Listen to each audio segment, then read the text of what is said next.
السلام علیکم ورحمۃ اللہ وبرکاتہ۔ Welcome to my YouTube channel.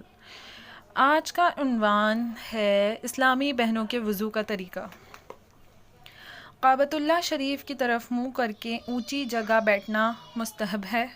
وضو کے لیے نیت کرنا سنت ہے۔ نیت دل کے ارادے کو کہتے ہیں۔ دل میں نیت ہوتے ہوئے زبان سے بھی کہہ لینا افضل ہے، لہٰذا زبان سے اس طرح نیت کیجیے کہ میں حکم الہی بجا لانے اور پاکی حاصل کرنے کے لیے وضو کر رہی ہوں۔ بسم اللہ کہہ لیجیے کہ یہ بھی سنت ہے، بلکہ بسم اللہ والحمد للہ کہہ لیجیے کہ جب تک باوضو رہیں گی فرشتے نیکیاں لکھتے رہیں گے۔ اب دونوں ہاتھ 3 بار پہنچوں تک دھوئیے، نل بند کر کے۔ دونوں ہاتھوں کی انگلیوں کا خلال بھی کیجیے۔ کم از کم 3 بار دائیں بائیں اوپر نیچے کے دانتوں میں مسواک کیجیے اور ہر بار مسواک کو دھو لیجیے۔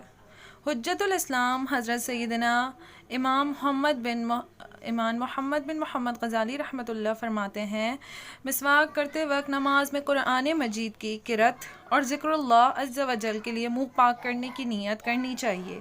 اب سیدھے ہاتھ کے 3 چلو پانی سے اس طرح 3 کلیاں کیجیے کہ ہر بار منہ کے ہر پرزے پر پانی بہہ جائے۔ اگر روزہ نہ ہو تو غرغرہ بھی کر لیجیے۔ پھر سیدھے ہی ہاتھ کے 3 چلو سے 3 بار ناک میں نرم گوشت تک پانی چڑھائیے، اور اگر روزہ نہ ہو تو ناک کی جڑ تک پانی پہنچائیے۔ اب الٹے ہاتھ سے ناک صاف کر لیجیے اور چھوٹی انگلی ناک کے سوراخوں میں ڈالیے۔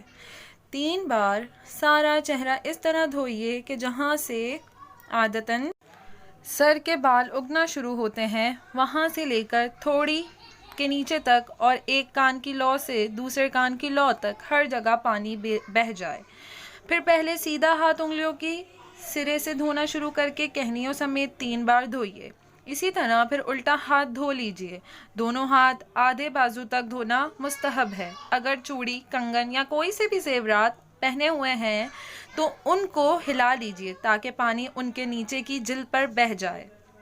اگر ان کے بلائے بغیر پانی بہہ جاتا ہے تو ہلانے کی حاجت نہیں، اور اگر بغیر ہلائے یا بغیر اتارے پانی نہیں پہنچے گا تو پہلی صورت میں ہلانا اور دوسری صورت میں اتارنا ضروری ہے۔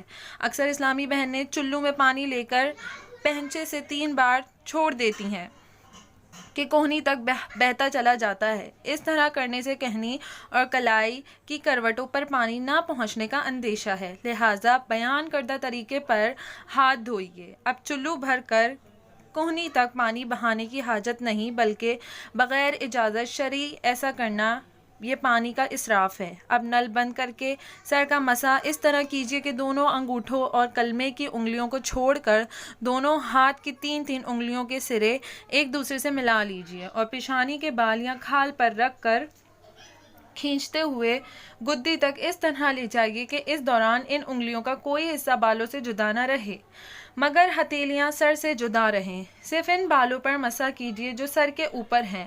پھر گدی سے ہتھیلیاں کھینچتے ہوئے پیشانی تک لے آئیے۔ کلمے کی انگلیاں اور انگوٹھے اس دوران سر پر بالکل مس نہیں ہونے چاہیے۔ پھر کلمے کی انگلیوں سے کانوں کی اندرونی سطح کا اور انگوٹھوں سے کانوں کی باہری سطح کا مسح کیجیے، اور چنگلیاں یعنی چھوٹی انگلیاں کانوں کے سوراخوں میں داخل کیجیے اور انگلیوں کی پشت سے گردن کے پچھلے حصے کا مسح کیجیے۔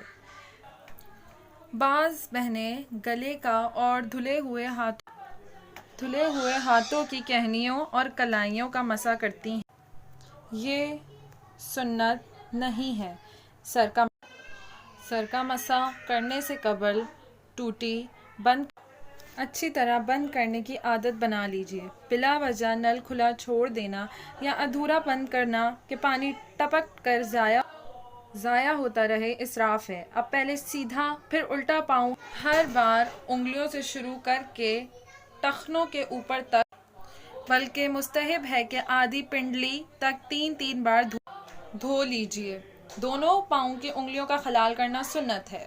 اس کا مستحب طریقہ یہ ہے کہ الٹے ہاتھ کی چنگلیاں چھوڑ سیدھے پاؤں کی چنگلیاں کا خلال شروع کر کے انگوٹھے پر ختم کیجیے اور الٹے ہی ہاتھ کی چھنگلیاں سے الٹے پاؤں کے انگوٹھے سے شروع کر کے چھنگلیاں پر ختم کر لیجیے۔